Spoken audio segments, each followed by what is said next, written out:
라는 제목으로 하나님 말씀 증거하시겠습니다.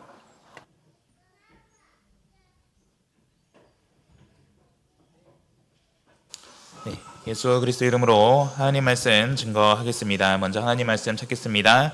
마태복음 15장 21절에서 28절까지 말씀입니다. 마태복음 15장 21절에서 28절까지 말씀입니다.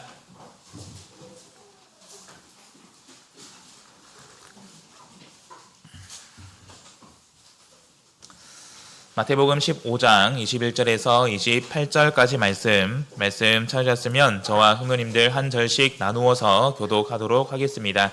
제가 먼저 읽겠습니다. 마태복음 15장 21절. 예수께서 거기서 나가사 두로와 시돈 지방으로 들어가시니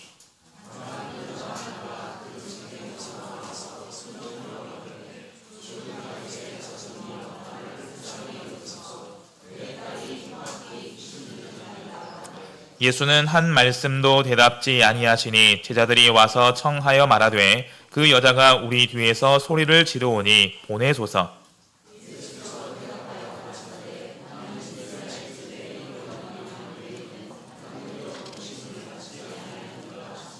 여자가 와서 예수께 절하며 가로되 주여 저를 도우소서.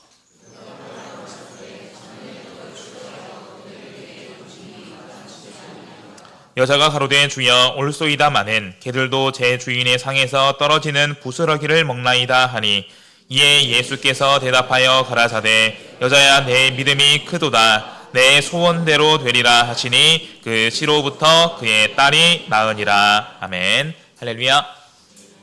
네, 우리 모든 성도 여러분들 지난 한 주도 모두 주 안에서 평안하셨습니까? 네, 주님의 은혜에 감사드립니다. 비록 요즘 들어서 비도 오고 날씨는 쌀쌀하지만 또한 저희에게 이런 귀한 안식일을 예비해 주셔서 하나님의 은혜를 충만히 나누고 주 안에서 따뜻한 시간을 보낼 수 있도록 인도해 주심에 감사드립니다. 바라옵기는 하나님이 예비하시니 귀한 안식일, 하나님의 말씀 안에서 충만한 은혜 누리는 그런 귀한 시간 되기를 간절히 소망합니다. 네, 이 시간 우리 성도님들과 함께 나눌 말씀의 제목은 내 믿음이 크도다입니다. 한 소년이 낚시를 하고 있었습니다. 근처에서 낚시하던 나이 지극한 그런 어르신이 이 소년이 낚시하는 모습을 보고 지켜봤는데 굉장히 특이한 점이 한 가지가 있었습니다. 고기를 잡으면 크기를 이 손바닥으로 재어보고 자신의 손바닥보다 크면 다시 물속에 놓아주고요. 손바닥보다 작으면은 바구니에 넣었더라라는 것입니다. 그래서 어른이 소년에게 물어봤습니다. 왜 잡은 물고기 중에서 작은 물고기만 가지고 큰 물고기는 다시 보내주냐? 그러니 소년이 대답을 했습니다. 큰 물고기는 제가 실 수가 없습니다. 저희 집에는 20cm짜리 작은 프라이팬밖에 없기 때문입니다. 라고 답을 했습니다. 자, 오늘날 우리는 하나님의 은혜 아래서 부르심을 받은 교회의 성도입니다. 죄로 인해 죽을 수밖에 없던 우리가 하나님의 은혜를 입고 또한 세례를 통해서 교회의 성도가 되었다는 것은 우리가 무엇을 해도 다 갚을 수 없는 하나님의 큰 은혜됨을 믿습니다. 비단 그것뿐만 아니라 우리가 교회의 성도로서 이 세상을 살아가는 가운데 우리는 많은 충만한 하나님의 은혜를 받으면서 살아갑니다. 자, 그런데 우리가 이런 하나님의 크신 은혜에도 불구하고 모든 성도가 똑같이 그 은혜를 충만히 누리는 것은 아님을 우리가 또한 생각해 볼 수 있습니다. 어떤 분은 분명 하나님께서 그런 큰 은혜를 주심에도 불구하고 그 은혜만큼 누리지 못하더라라는 것이죠. 또 어떤 성도분은 하나님이 주시는 큰 은혜만큼 큰 은혜를 온전히 충만하게 누리는 것을 볼 수 있습니다. 왜 이런 차이가 발생할까요? 그것은 저마다의 믿음의 크기가 다르기 때문입니다. 앞서 이 예화에서 한 소년이 작은 물고기만 가지고 가지 않았습니까? 그 이유는 집안에 있는 그 프라이팬의 크기가 굉장히 작기 때문이죠. 반대로 그 집안에 있던 프라이팬의 크기가 굉장히 큰 크기였다면 큰 물고기를 잡아서 그대로 가져가서 요리해서 맛있게 먹었겠죠. 예. 그래서 오늘날 우리 역시 마찬가지이다라는 것입니다. 하나님은 모든 성도에게 큰 은혜를 주시지만 그 은혜를 받을 만한 내 믿음의 크기가 어떠하냐, 우리는 오늘 이 시간 말씀을 통해서 같이 생각해 보고자 합니다. 자, 오늘 우리가 함께 살펴볼 말씀은 마태복음 15장의 말씀입니다. 오늘 본문에서 예수님은 가버나움에서 나와서 두로와 시돈 지방으로 나아가십니다. 이 두로와 시돈 지방은 갈릴리 호수로부터 약 50km 떨어진 항구 도시입니다. 그래서 대표적인 항구 도시로서 우상 숭배가 만연했던 그런 땅이었는데요. 자, 예수님께서 이 땅에 들어가실 때에 어떠한 사람이 예수님께 나옵니다. 그 사람은 누구입니까? 네, 22절 말씀을 보시면은 가나안 여자 하나가 등장하는 것을 볼 수 있습니다. 같은 평행 구절인 마가복음 7장 26절의 말씀을 보시면은 이 여인은 헬라인이자 수로보니게 족속의 여인이라는 것을 알 수 있습니다. 쉽게 말해서 유대인이 아니라 이방인이라는 것입니다. 자, 이 이방인인 가나안 여자가 예수님께 나와서 무언가를 요구하고요. 이 과정을 통해서 예수님은 결론적으로 여인을 향해서 말씀하십니다. 내 믿음이 크도다. 예, 믿음이 크다라고 말씀하십니다. 그래서 우리가 이 말씀을 통해서 믿음에도 크기가 있다. 큰 믿음도 있고 작은 믿음도 있다라는 것입니다.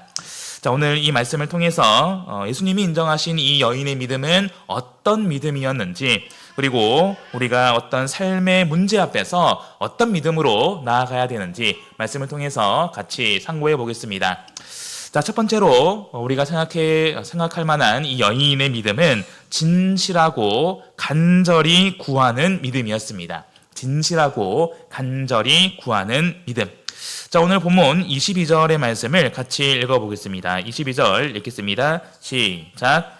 가나안 여자 하나가 그 지경에서 나와서 소리 질러 가로되 주 다윗의 자손이여 나를 불쌍히 여기소서 내 딸이 흉악히 귀신 들렸나이다 하되. 자, 가나안 여인이 예수님께 나와서 무엇을 요청하고 있습니까?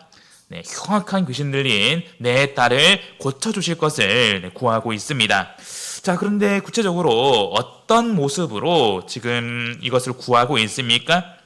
큰 소리를 지르면서 간절히 구하고 있다라는 것입니다. 자, 그렇다면 큰 소리로 한두 번만 외치고 말았을까요?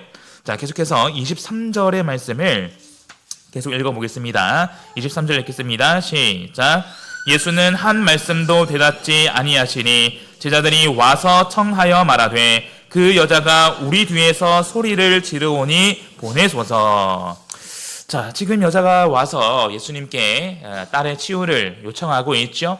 자, 그런데 23절을 보시면은 예수님은 한 말씀도 대답지 않으십니다. 우리가 알고 있던 예수님의 일반적인 모습이 아니죠. 그 이유는 우리가 나중에 다시 살펴보기로 하고요. 자, 그런데 이제 제자들이 와서 예수님께 말하는 것입니다. 그 여자가 우리 뒤에서 소리를 지르오니 보내소서. 자, 이 말씀을 통해서 우리가 가나안 여인이 지금 어떻게 하고 있는지를 간접적으로 알 수 있습니다. 즉, 이 여인은 예수님께 한두 번 말한 것이 아니라 계속해서 같은 것을 구하고 있다. 예. 그래서 22절의 말씀처럼 다윗의 자손이여 예수님이여 나를 불쌍히 여겨주셔서 내 딸이 귀신 들렸습니다. 내 딸을 고쳐주세요. 계속 뒤에서 큰 소리로 외치고 있다라는 것입니다. 그래서 이제 제자들이 이제 지켜보니 예수님이 한 말씀도 하지 않으십니다. 그런데 제자들 입장에서는 굉장히 시끄럽지 않겠습니까? 예. 그래서 이제 예수님에게 말하는 것입니다. 예수님, 이 여자가 계속해서 우리 뒤에서 이렇게 소리 지르고 있습니다. 그러니까 어떻게 해달라고요? 예. 보내소서. 예. 그래서 고쳐주시든지 아니면 쫓아내시든지 빨리 좀 어떻게 해달라라는 것입니다. 자, 그래서 우리가 이 말씀을 통해서 이 여인의 간절한 마음을 엿볼 수 있습니다. 우리 성도 여러분은 길 한복판에서 다른 누군가를 향해 큰 소리를 내본 적 있으십니까? 요즘 그런 일이 있으면은 굉장히 이제 민폐라고 여기죠. 대번에 휴대폰으로 막 찍고 또 그렇게 할 것입니다. 사실 우리가 일상을 살아가면서 나도 그렇고요, 또 다른 사람도 그렇고요, 뭔가 큰 소리로 고함치는 경우는 그렇게 많지 않습니다. 정말 극도로 화가 났을 때라든지 어떠한 특별한 상황에서만 이러한 경우가 있는 거죠. 자, 그런데 오늘 본문에서 여인은 큰 소리로 예수님께 간구하고 있습니다. 한 번도 아니고요, 두 번도 아니고요, 계속해서 예수님을 따라다니면서 같은 것을 요구하고 있습니다. 이 말씀을 통해서 지금 여인은 정말 간절한 심정으로 그리고 진실한 마음으로 예수님께 나아가고 있다라는 것을 알 수 있습니다. 지금 이 말씀으로 보건대 이 여인의 딸은 귀신이 들려있는 상태이죠. 그냥 귀신도 아니고 아주 흉악한, 아주 무서운 귀신이 들려있는 상태입니다. 자, 그런 가운데에서 이 딸도 그렇지만 이 딸의 어머니가 얼마나 큰 고통을 겪었겠습니까? 그래서 또한 딸이기 때문에, 내 사랑하는 자녀이기 때문에 어떻게든 내 딸을 고치고자 사방팔방 다 알아보지 않았겠습니까? 그런데 결과적으로 지금 예수님께 나아왔다는 것은 그간의 어떤 시도나 노력들이 다 허사로 돌아갔다라는 의미이겠죠. 자, 그래서 이제 이 여인이 예수님께 나아옵니다. 이 나아오는 이 심정이 어떻습니까? 정말로 간절하지 않습니까? 그런데 어떻게 이 여인이 예수에 대해서 알고 예수님을 찾아왔을까? 자, 우리 마가복음 7장 25절을 같이 보겠습니다. 마가복음 7장 25절입니다. 마가복음 7장 25절 말씀, 같이 읽겠습니다. 시작. 이에 더러운 귀신 들린 어린 딸을 둔 한 여자가 예수의 소문을 듣고 곧 와서 그 발 아래 엎드리니. 자, 여기서는 더러운 귀신 들렸다라고 표현하고 있죠. 자, 그런데 이 여인은 앞서 우리가 살펴본 것처럼 이방 여인입니다. 유대인이 아니에요. 하나님을 믿지도 않고요, 하나님을 잘 알지도 않는 그런 여인입니다. 근데 그런 여인이 어떻게 예수님을 알고 찾아왔는가? 뭘 들었습니까? 예수의 소문을 들었다라는 것입니다. 그래서 우리가 앞서 있는 마태복음, 마가복음 앞에 있는 내용들을 보시면은 예수님께서 복음을 전하시는 가운데 수많은 사람들을 치유하시고 또한 약한 많은 사람들을 돌보셨다라는 것을 우리가 볼 수 있지 않습니까? 자, 그래서 그 당시에 이러한 예수님의 등장, 그리고 어떠한 자가 등장해서 막 좋은 말씀도 전해주고 또한 병도 치유해주고 이런 일이 있다더라. 그래서 예수님께서 공생의 사역을 시작한 지 얼마 되지 않아서 예수님의 소문이 사방으로 전해지게 되었습니다.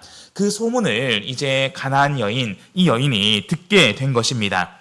그래서 마가복음 7장 25절에서 한 여자가 예수의 소문을 듣고 곧 와서라고 표현하고 있습니다. 지체하지 않고 그 즉시 예수님께 나아갔다라는 것이죠. 이것은 무엇을 반증합니까?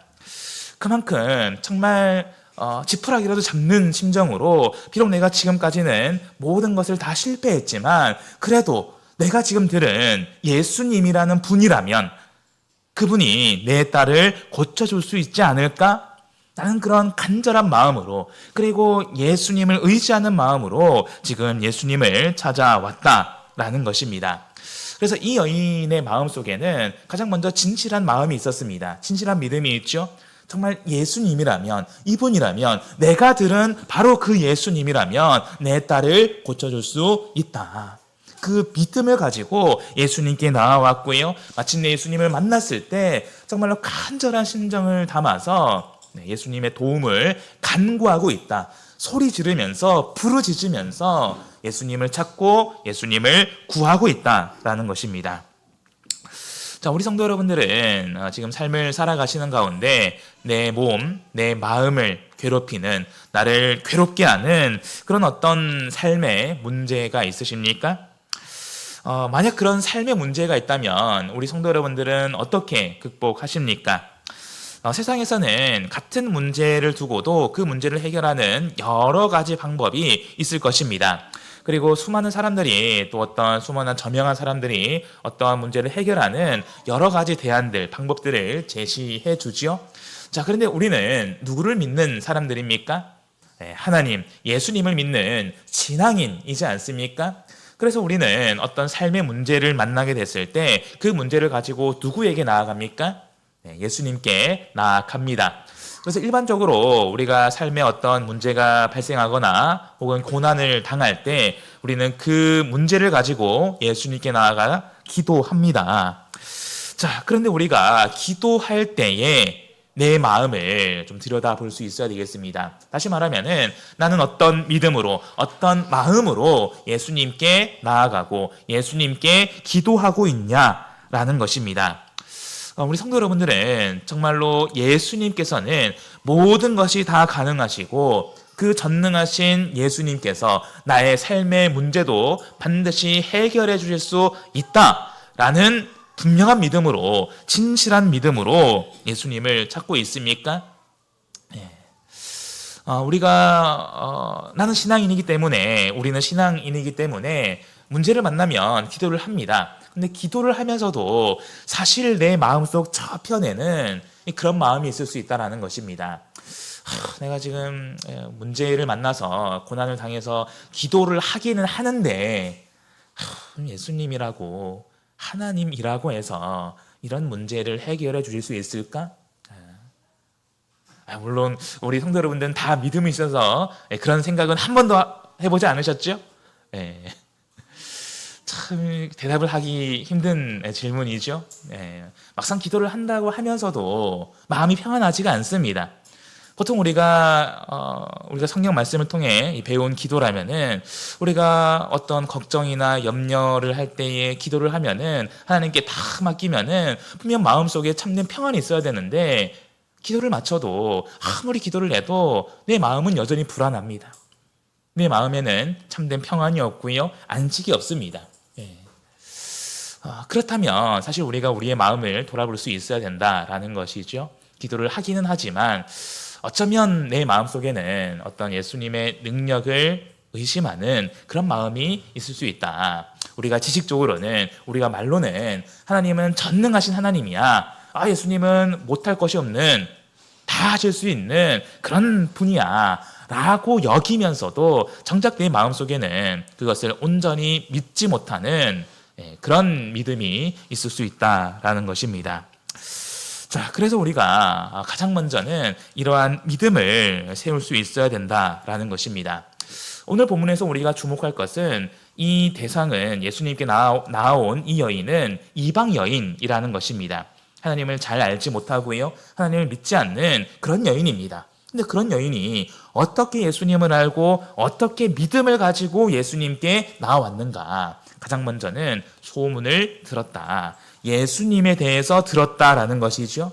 그래서 예수님이 어떤 분인지, 예수님이 어떤 일을 행하셨는지를 하나하나 들으면서 그 들음을 통해 믿음을 가지지 않았겠습니까?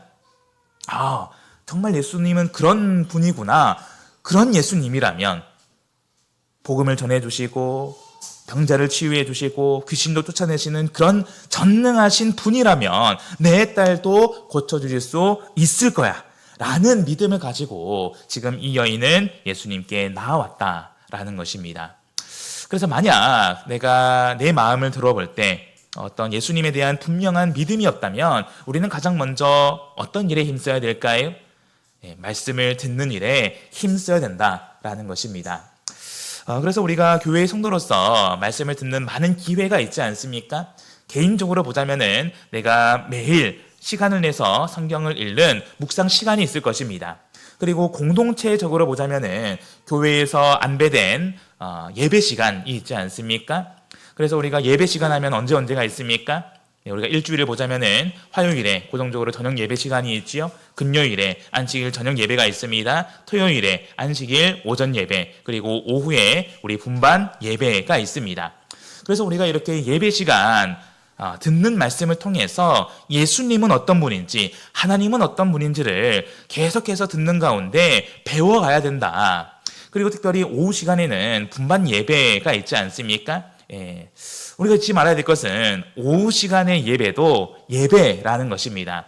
그래서 보통 뭐 다른 교회에서는 뭐 신도의 예배라고도 하고요. 우리 수원에서는 분반 예배라고도 하죠. 핵심은 예배라는 것입니다. 예.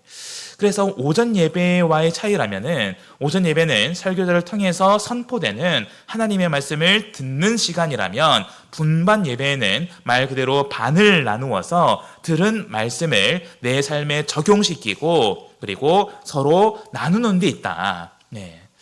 우리 여기 학생들도 많이 있지만 우리가 공부를 할 때 효과적인 공부 방법이 많이 있지 않습니까? 그런데 그 중에 하나가 내가 듣고 배웠던 내용들을 내가 직접 설명하는 것. 그것이 굉장히 오랫동안 기억에 남습니다. 그런데 내가 만약에 들은 말씀을 잘 이해하지 못하면 내가 설명하기도 힘들지 않습니까? 근데 막상 내가 설명하려고 하면은 내가 스스로 정리를 해야 됩니다. 그 과정을 통해서 우리가 어떤 배웠던 내용을 잘 기억하는 것처럼 분반 시간이 바로 그러한 시간이다라는 것입니다. 그래서 우리가 이러한 시간들을 통해서 하나님의 말씀을 계속해서 듣고 내 삶에 적용시키고 고백하고 나누고 이런 과정을 통해서 우리가 계속해서 하나님에 대해서 예수님에 대해서 힘써 알아갈 수 있어야 되겠습니다. 그리고 이제 그러한 믿음을 세웠다면 이제 그 믿음을 가지고 예수님께 나아가야 되지요. 예수님께 나아가면 뭘 해야 됩니까? 간절히 구해야 된다라는 것입니다. 그래서 이 오늘 본문에 가나안 여인이 예수님께 나와서 끊임없이 부르짖었던 것처럼 우리도 예수님을 신뢰하고 오직 예수님을 의지함으로 내 삶의 문제를 두고 예수님의 도우심을 간절하게 부르짖을 수 있어야 된다라는 것입니다. 우리가 믿는 예수님은 전능하신 참 하나님이심을 믿습니다. 그분께서는 예수님께서는 우리의 어떤 삶의 문제도 다 해결해 주실 수 있죠. 그런데 중요한 것은 우리가 믿음을 가지고 예수님께 나아가서 예수님을 의지해야 된다는 것입니다. 이것을 반대로 말한다면 나는 예수님을 믿으니까 나 하나님 믿으니까 내가 뭐 가만히 있어도 하나님께서 알아서 다 해결해 주실 거야. 그래서 가만히 있습니다. 아무것도 하지 않아요. 기도하지 않고요. 교회 오지 않고요. 예배 드리지 않고요. 그냥 내 속에 나는 그래도 하나님 믿으니까 하나님이 해주겠지. 네. 근데 정작 내 삶의 문제가 해결되지 않을 때 우리는 오히려 하나님을 원망하기도 합니다. 하나님 저 하나님 믿는데 왜 이거 해결해 주지 않으세요? 네. 마치 맡긴 진보다리를 찾는 심정으로 그렇게 원망할 수도 있다라는 것입니다. 하지만 우리가 잊지 말아야 될 것은 우리가 하나님을 믿는다면 그 믿음으로 예수님께 나아가서 간절하게 구해야 된다, 부르짖어야 된다라는 것입니다. 그래서 오늘 본문 속 이 여인을 보면은 예수님께 부르짖고 있지 않습니까? 지금 제자들이 예수님께 예수님 저 여인이 계속 우리 뒤를 졸졸 따라오면서 저렇게 소리치고 있습니다. 빨리 보내세요. 라고 한다는 것은 그만큼 큰 소리로 부르짖고 있다는 것이고요. 입장을 바꿔서 보면 다른 제3자가 보기에는 굉장히 좀 민폐가 될 만한 그런 일이지 않습니까? 그런데 입장을 바꿔서 여인의 입장에서 생각을 해본다면 그만큼 지금 이 문제는 내가 다른 사람 신경 쓸 것 없이 정말 오직 예수님만 붙잡아야 되는 예수님밖에 의지할 수 없는 그런 시급한 간절한 일이라는 것을 이야기하는 것입니다. 그 간절함으로 지금 예수님께 부르짖고 있는 것이죠. 네. 물론 그렇다고 제가 이 말씀을 한다고 해서 뭐 다른 사람에게 민폐 끼치는 삶을 살으시라 그런 의미가 아닙니다. 네. 정말 내가 어떤 삶의 문제를 해결하기 위해서는 간절한 마음으로 예수님을 의지해야 된다. 정말 예수님께 간절히 기도해야 된다라는 것입니다. 그래서 우리가 이 말씀을 통해서 우리가 믿는 예수님이 어떤 예수님인가, 이 말씀을 전체적으로 보시면은 예수님은 간절히 부르짖는 그 부르짖음을 외면하지 않는 분이다. 지금 방금 읽은 구절까지 본다면은 예수님은 한 말씀도 없다고 했습니다. 그런데 결론적으로 말씀드리면은 이것은 예수님께서 이 여인을 시험하는 과정이자 그리고 이 여인의 믿음을 드러내기 위한 하나의 방안입니다. 과정입니다. 그래서 우리가 예수님을 오해해서는 안 됩니다. 예수님은 우리의 부르짖음을 다 들으시고요. 반드시 응답하시는 그런 분이다. 우리 말씀 한 구절 찾겠습니다. 예레미야서 29장 12절에서 13절 말씀입니다. 예레미야서 29장 12절에서 13절 말씀입니다.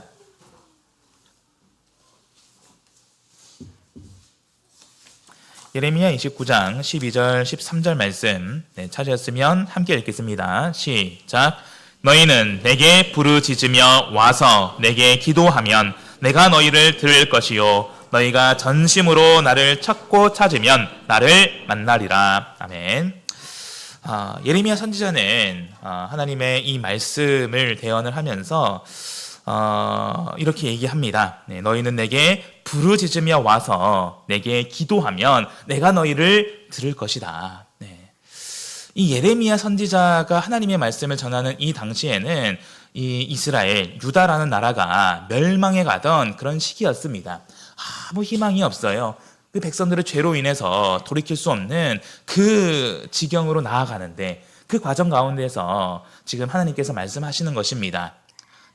너희가 부르짖으면 내가 너희를 들을 것이다. 그래서 실제로 결국 유다가 바벨론이라는 나라에 의해서 멸망되지 않습니까? 하지만 하나님은 당신의 약속대로 그 나라를 다시 회복시켜 두십니다. 포로로 끌려갔던 그 백성들을 당신이 약속하신 70년이 되었을 때 다시 고국으로 돌려보내면서 그들을 다시 세우시는 하나님을 볼 수 있습니다. 그래서 우리가 믿는 하나님은 우리의 부르짖음을 외면하는 분이 아니다. 그래서 우리는 믿음을 가지고 진실한 믿음으로 간절한 마음으로 예수님께 나아가야 된다라는 것입니다. 간절히 바라옵기는 우리가 어떤 삶의 문제를 겪더라도 낙심하거나 포기하는 것이 아니라 이 가나안 여인과 같은 진실한 믿음과 간절한 마음으로 예수님께 나아가기에 힘쓰는 그런 우리 되기를 간절히 소망합니다. 자, 두 번째 우리가 생각할 이 여인의 믿음은 포기하지 않고 끝까지 구하는 믿음입니다. 포기하지 않고 끝까지 구하는 믿음. 자, 다시 오늘 본문으로 돌아와서 이 여인의 상황을 보시면은 여인은 이렇게 진실한 믿음과 간절한 마음으로 예수님께 나아왔습니다. 지금 예수님을 열심히 찾고 있고요. 예수님께 열심히 도움을 구하고 있죠. 그런데 정작 예수님의 반응은 무엇이었습니까? 23절 한 말씀도 대답지 않으셨습니다. 그래서 이제 제자들이 요청하지 않습니까? 지금 여인이 계속 소리치고 있습니다. 보내소서. 그러자 예수님이 어떤 말씀을 하십니까? 우리 24절을 같이 읽어보겠습니다. 24절 읽겠습니다. 시작. 예수께서 대답하여 가라사대 나는 이스라엘의 집에 잃어버린 양 외에는 다른 데로 보내심을 받지 아니하였노라 하신대. 자, 이 말씀을 잘 보시면은 나는 이스라엘 집에 잃어버린 양 외에는 다른 데로 보내심을 받지 않았다. 자, 여기서 이스라엘 집은 이스라엘 백성들, 유대 백성들을 말하죠. 그래서 나는 이스라엘 백성들, 유대 백성들을 위해서 그들의 잃은 양을 찾기 위해서 보내심을 받았지 다른 데로 보내심을 받지 않았다. 즉 이스라엘 백성들이 아닌 이방 백성들을 위해서 보내심을 받지 않았다라는 것입니다. 더 쉽게 말하면 나는 이스라엘 백성들, 유대 백성들을 위해서 왔지 저 이방 민족들을 위해서 온 것이 아니다 라고 말씀하십니다. 그러면 이 말을 듣는 이방인인 가나안 여인 입장에서는 어떤 마음이 들겠습니까? 자기는 이방인이잖아요. 이방인이지만 예수님의 소문을 듣고 정말 진실하고 간절한 믿음, 마음으로 예수님을 찾아왔습니다. 그리고 어떻게든 우리 딸을 고쳐주십사 정말 부르짖으면서 예수님의 도움을 구하고 있지 않습니까? 그런데 정작 예수님이 어떤 말씀을 하십니까? 나는 저 이방 민족을 위해 온 것이 아니야. 그러면 지금까지 내가 예수님을 위해서 부르짖었던 그 부르짖음은 뭐가 되는 것입니까? 사실 아무 소용이 없는 그런 일이 되지 않습니까? 사실 만약에 내가 가나안 여인이라면 우리가 흔히 하는 말로 정말 큰 상처받을 수 있는 일이잖아요. 정말 난 예수님 의지하면서 왔는데 정작 나를 위해서 온 게 아니라니까 얼마나 그 마음이 아프겠습니까? 그런데 이런 말씀 가운데 여자는 어떻게 반응합니까? 우리 계속해서 25절 읽어보겠습니다. 25절 읽겠습니다. 시작. 여자가 와서 예수께 절하며 가로되 주여 저를 도우소서. 아멘. 그런데 여인은 어떻게 반응하고 있습니까? 포기하지 않습니다. 낙심하지 않습니다. 돌아가지 않아요. 오히려 예수님께 더 나아와서 절하면서 말합니다. 주여, 저를 도와주세요. 저를 좀 도와주세요. 네. 정말 단적으로 말해서 나는 너를 위해 온 게 아니야 라는 말까지 들었음에도 이 여인은 포기하지 않습니다. 그럼에도 정말 그 간절한 심정으로 예수님께 나아왔다. 자, 그래서 우리가 이 말씀을 통해서 우리의 기도를 생각해 볼 수 있습니다. 앞서 말씀을 나눈 것처럼 우리 역시 어떤 삶의 문제를 만났을 때 기도로 하나님께, 예수님께 나아가지 않습니까? 간절하게 구합니다. 예수님, 제가 지금 이런 일이 있습니다. 근데 이 일을 제가 도저히 해결할 수 없는 너무나 큰 문제입니다. 제가 이 문제로 인해서 계속해서 고통받고 있고요. 잠도 못 자고 있고요. 너무 힘듭니다. 예수님, 저의 이런 상황을 돌아보시고 제발 저를 좀 도와주세요. 네. 그래서 저희가 몇 날 며칠이고 하나님의 도우심을 구하지 않습니까? 그런데 어떤 응답도 없습니다. 내가 이렇게 간절하게 기도하는데 상황은 나아지는 것도 없고요. 뭔가 나아질 기미조차 보이지 않습니다. 네. 그럴 때 우리 마음속에 어떤 생각이 들 수 있습니까? 아니, 내가 이렇게 정말 간절한 마음으로 하나님께 나아가는데 왜 하나님은 내 기도를 들어주시지 않지? 왜 상황이 나아지지 않지? 정말 하나님이 내 기도를 들어주시긴 하는 건가? 아니, 하나님이 계시긴 하는 건가? 하나님이 계신다면 왜 나는 계속 이런 상황에 있는 거지? 네. 정말 꼬리에 꼬리를 울면서 정말 그 마음이 더 괴로워지지 않습니까? 네. 그럴 때 우리가 오늘 이 가나안 여인의 믿음을 생각해 볼 수 있어야 된다는 것입니다. 네. 가나안 여인은 간접적이지만 응답을 받았어요. 근데 그 응답이 무엇입니까? 단적으로 말해서 나는 이방 민족인 너희를 위해 온 게 아니야.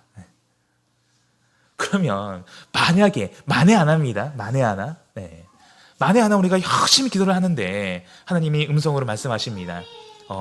근데 나는 너를 위해서 온 게 아니다.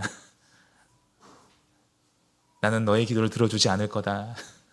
라고 하신다면, 물론 정말 굳건한 믿음이 있는 분이라면 그것조차 우리가 순종을 하겠죠. 근데 인간적으로 이런 말씀을 듣는다면 너무 상처가 되지 않겠습니까? 하지만 그럴 때라도 우리가 어떤 마음으로 나아가야 되느냐, 포기하는 것이 아니라, 낙심하지 않은 것이 아니라 더 가까이 나아가야 된다. 그래서 때로는 우리가 아무리 기도해도 어떤 응답도 없을 수 있습니다. 실제로 그럴 수 있어요. 우리가 기도의 응답에 대해서 말씀을 통해 생각을 해보자면은 우리가 기도한다고 해서 무조건 하나님께서 다 들어주시는 거냐? 그것이 아니죠.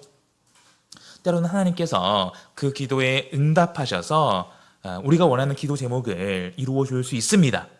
또한 그런 능력도 얼마든지 있으신 분이죠. 근데 때로는 그 기도가 거절될 때도 있습니다. 또 때로는 어떤 응답도 없이 우리로 하여금 기다리시게 할 때도 있습니다. 그래서 우리가 기도할 때에 하나님께서 어떤 응답을 주시든지 우리는 그 응답에 순응하여서 계속해서 기도할 수 있어야 된다. 오늘 본문의 여인은 자기 자신을 지극히 낮추는 것을 볼 수 있습니다. 그래서 앞서 살펴본 이 25절에서도 정말 이런 말을 듣고도 여인은 예수께 와서 절하면서 말합니다. 자기 자신을 바짝 낮추어서 엎드려서 예수님의 도우심을 구합니다. 그래서 이러한 자세를 볼 때 마치 여인은 맡긴 보따리 찾는 심정으로 예수님 저 좀 도와주세요 하는 것이 아니라 정말 나를 낮추어서 예수님 저를 좀 도와주세요. 근데 그 이면에는 만약 나를 낮추지 않았습니까? 나를 낮추었다는 것은 주인이 어떻게 응답하든지 나는 다 받아들이겠다라는 것입니다. 그래서 우리도 기도할 때 무릎을 꿇지 않습니까? 무릎을 꿇는다는 것은 나를 낮춘다는 것입니다. 나를 낮춘다는 것은 나의 주인 되신 하나님을 높이는 것이고요. 내가 그래서 낮은 마음으로 하나님께 기도하지만 설령 하나님께서 그 기도를 응답하지 않는다 할지라도 그 응답에도 그 뜻에도 순종하겠다. 라는 마음으로 우리는 겸손히 그리고 포기하지 않고 계속해서 기도할 수 있어야 된다라는 것입니다. 그래서 누가복음 18장의 말씀을 보시면은 불의한 재판관의 비유를 말씀하시는 것을 볼 수 있습니다.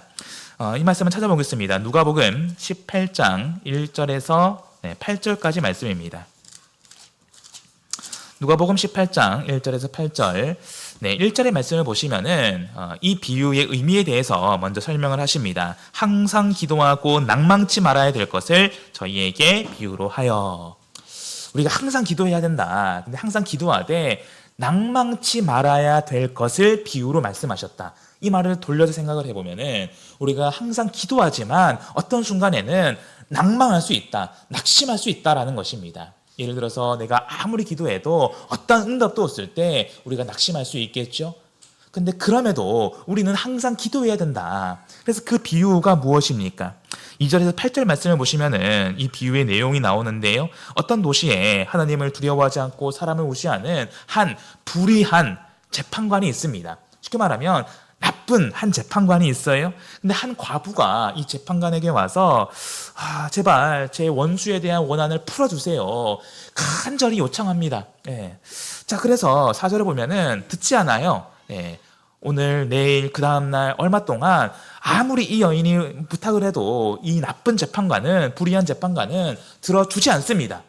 근데 이 여인이 포기하지 않고 계속 나와서 요청하니 무슨 생각을 하느냐?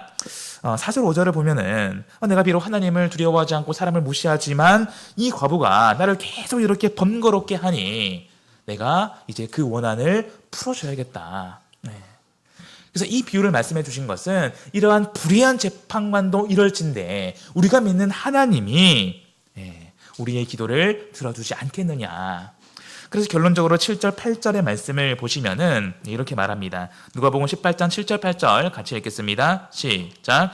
하물며 하나님께서 그 밤낮 부르짖는 택하신 자들의 원한을 풀어주지 아니하시겠느냐. 저희에게 오래 참으시겠느냐. 내가 너희에게 이르노니 속히 그 원한을 풀어주시리라. 그러나 인자가 올 때에 세상에서 믿음을 보겠느냐 하시니라. 아멘.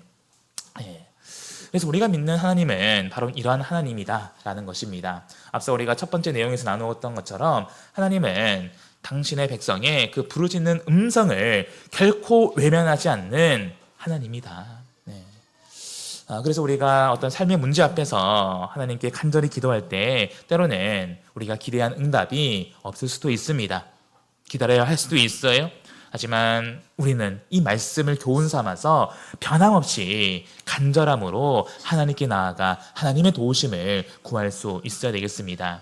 우리가 믿는 참되신 하나님은 우리가 간절히 구할 때, 간절히 찾을 때, 간절히 두드릴 때 그것을 주시고요, 찾게 하시고요, 열어주시는 그런 하나님이심을 믿습니다. 삶의 어떠한 상황에서도 우리의 간구를 들으시는 하나님을 믿고 끊임없이 간절히 구하시는 그런 저와 우리 되기를 간절히 소망합니다.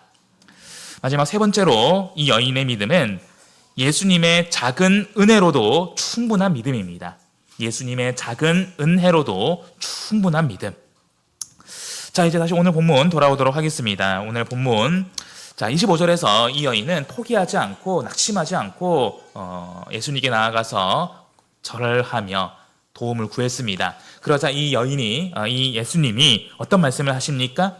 26절 같이 읽겠습니다. 읽겠습니다. 시작. 대답하여 가라사대 자녀의 떡을 취하여 개들에게 던짐이 마땅치 아니하니라. 자, 이번에는 여인에게 직접적으로 대답을 합니다. 근데 이 표현이 무엇입니까? 자녀의 떡을 취하여서 개들에게 던짐이 마땅치 않다. 여기서 자녀는 이스라엘 백성들, 유대 백성들을 의미한다면 개들은 누구를 의미할까요? 이방인들. 그 가운데 이 여인이 있지 않겠습니까? 그래서 앞에 이어지는 비유의 연속적인 말씀입니다. 앞서 결론적으로 나는 이스라엘 백성들을 위해서 보내심을 받았지 이방인을 위해서 보내심 받은 것이 아니다. 마찬가지로 내가 주고자 하는 이 말씀도, 이 은혜도 내 자녀들에게, 유대인들에게, 이스라엘 백성들에게 주기 위함이지 개들과 같은 이방인 너희에게는 줄 것이 아니다. 줄 수 없다. 라고 단호하게 아주 냉정하게 말씀하십니다. 네. 앞서 이 예수님의 이런 말씀을 들으면서 사실 이 말씀도 굉장히 큰 좀 상처가 될 수 있는 말이지 않습니까? 그런데 여기서는 이제 한 걸음 더 나아가서 여인에게 직접적으로 이 여인을 개로 비유하면서 쉽게 말해서 이제 나는 너를 도와줄 수 없다, 도와주지 않겠다라고 말씀하시는 것입니다. 상처의 상처이죠. 얼마나 큰 충격적인 말씀입니까? 만약에 우리가 뭐 똑같은 비유로 하진 않습니다만, 만약에 교회 안에서 어떤 이런 냉담한 어떤 말을 듣는다면은 누구라든지 나 정말 상처받았다. 네. 보통 우리가 어떤 순간 교회 안 오면은 대부분이 말로 인한 상처이지 않습니까? 네. 근데 사실 여인의 입장에서도 비록 교회의 성도는 아닙니다만, 이방인입니다만, 예수님께 이런 말을 직접 들었을 때 어떻게 나한테 이런 말을 할 수 있지? 예수님 정말 너무하신다. 내가 사람 잘못 봤네. 나 예수님이고 뭐고 나 다시 돌아가야겠다. 다른 방법 찾아봐야겠다. 이렇게 화를 낼 수 있는 그런 상황이지 않겠습니까? 그런데 이때 여인이 놀라운 고백을 합니다. 우리 27절 말씀 같이 읽어보겠습니다. 읽겠습니다. 시작. 여자가 가로되 주여 올소이다마는 개들도 제 주인의 상에서 떨어지는 부스러기를 먹나이다. 아멘. 자, 지금 여인은 비유에 대해 비유로 답을 합니다. 지금 예수님은 이방인들, 이 여인을 가리켜서 개로 비유하지 않습니까? 그래서 여인은 말합니다. 쉽게 말해서 맞습니다. 그런데 예수님, 개들도 주인의 상에서 떨어지는 그 부스러기를 먹지 않습니까? 이것은 무엇을 의미합니까? 개는 곧 자기 자신을 가리키죠. 개들도, 저도 당신이 주시는 그 부스러기와도 같은 작은 은혜라면 제 딸이 얼마든지 나을 수 있습니다. 라고 고백하는 것입니다. 정말 놀라운 고백이죠. 그래서 이 여인에게는 예수님에 대한 분명한 믿음이 있었다는 것입니다. 인간적인 어떤 냉대와 수모를 당했음에도 그 믿음이 변치 않았다는 것입니다. 그 믿음은 어떤 믿음입니까? 예수님은 내 딸을 고쳐줄 수 있을 뿐만 아니라 예수님이 주시는 그 부스러기와도 같은 작은 은혜로도, 작은 능력으로도 얼마든지 흉악히 귀신 들린 내 딸을 고쳐줄 수 있다는 분명한 믿음이었다는 것입니다. 그만큼 이 예수님이란 존재는 정말 전능하신 크신 분이라는 것을 이 여인은 믿고 있었다라는 것입니다. 그래서 지금 딸이 흉악한 귀신 들리지 않았습니까? 이것은 그 여인의 입장에서 보자면 그 어느 것과 비교할 수 없는 삶의 큰 문제입니다. 너무나 고통스러운 문제이죠. 그런데 어떠한 큰 문제도 크신 예수님 앞에서는 아무 문제가 되지 않는다라는 것입니다. 결국 이 여인의 입장에서 본다면요, 내가 지금 당하고 있는 삶의 문제, 내 딸이 귀신 들린 이 문제와 예수님, 이 두 가지 중에 어떤 것을 훨씬 더 크게 봤다는 것입니까? 예수님이 훨씬 더 큰 존재이다. 그런 크신 예수님께서 내게 주시는 작은 은혜라면, 작은 능력이라면 얼마든지 이 삶의 문제를 해결할 수 있다라는 것입니다. 그래서 오늘 이 말씀을 통해서 우리도 우리 삶의 문제 앞에서 나는 그 문제를 어떻게 인식하고 있는가 생각해 볼 수 있어야 되겠습니다. 우리가 삶을 살아가면서 많은 문제를 겪습니다. 어떠한 고난을 겪기도 하죠. 그리고 어느 때는 그 문제가, 고난이 굉장히 크게 느껴지는 경우가 있습니다.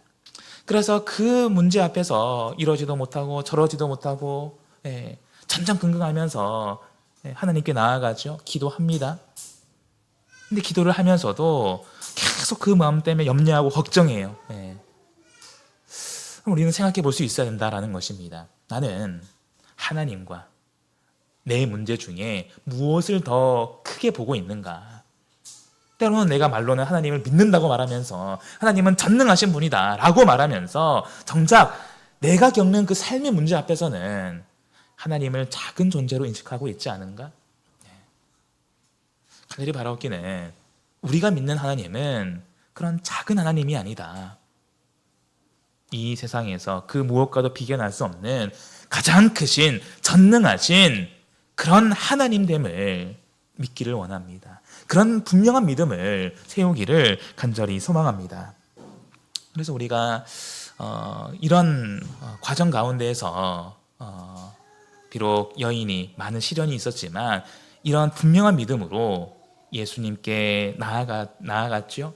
그리고 마지막 이런 믿음의 고백을 들었을 때 마침내 예수님께서 어떤 말씀을 하십니까? 우리 28절의 말씀을 같이 읽어보겠습니다. 28절 읽겠습니다. 시작.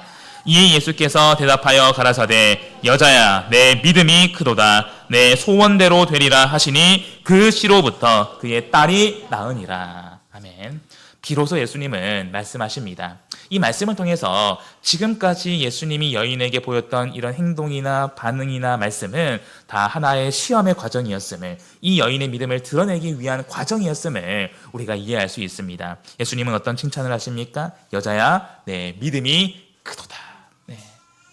이방인이지만 이러한 분명한 믿음, 진실하고 간절한 믿음, 그리고 정말로 포기하지 않는 그런 끈질긴 믿음, 작은 은혜로도, 예수님의 작은 은혜로도 내 딸이 얼마든지 치유될 수 있다는 그런 분명한 믿음의 고백을 들으실 때 예수님은 이 여인의 믿음을 인정하시고요, 그 믿음이 크다라고 말씀하십니다. 그 큰 믿음으로 이 여인은 어떤 은혜를 받습니까? 내 소원대로 되리라 하시니 그 시로부터 그 딸이 나으니라. 이 여인에게는 예수님이 인정하시는 큰 믿음이 있었고요, 그 큰 믿음을 인정하신 예수님께서 그 큰 믿음으로 담을 수 있는 큰 은혜를 허락하십니다. 마침내 그 딸이 낳게 되었다라는 것이죠. 그것을 넘어서 이 여인은 이 과정을 통해서 예수님이 어떤 분인지 확신에 확신을 더했을 것입니다. 그 이후의 행적은 더 이상 기록되지 않습니다만 이 여인이 과연 이후에는 어떤 삶을 살았을지 우리가 충분히 유추해 볼 수 있겠죠. 크신 하나님을 믿으면서 어떤 삶의 문제에도 흔들림 없이 오직 예수님을 믿고 따르는 그런 제자의 삶을 살았을 것입니다. 오늘 이 시간 내 믿음이 크도다라는 제목으로 우리가 함께 말씀을 나누었습니다. 지금 우리 성도분들의 믿음의 크기는 어떠합니까? 내 삶의 문제 앞에서도 흔들림 없는 큰 믿음을 가지고 계십니까? 아니면 삶의 문제를 겪을 때마다 그 믿음이 흔들리는 작은 믿음을 가지고 계십니까? 바라옵기는 우리의 믿음의 크기가 더욱 커져갈 수 있기를 소망합니다. 그래서 어떤 문제도 우리 마음을 무너뜨릴 수 없고요, 우리 믿음을 흔들리게 할 수 없는 그런 큰 믿음을 가져서 예수님께서 우리를 위해 예비하신 더욱 큰 은혜를 충만히 누리시는 그런 저와 우리 되기를 예수 그리스도 이름으로 간절히 소망합니다. 잠시 묵도하시겠습니다. 할렐루야, 아멘.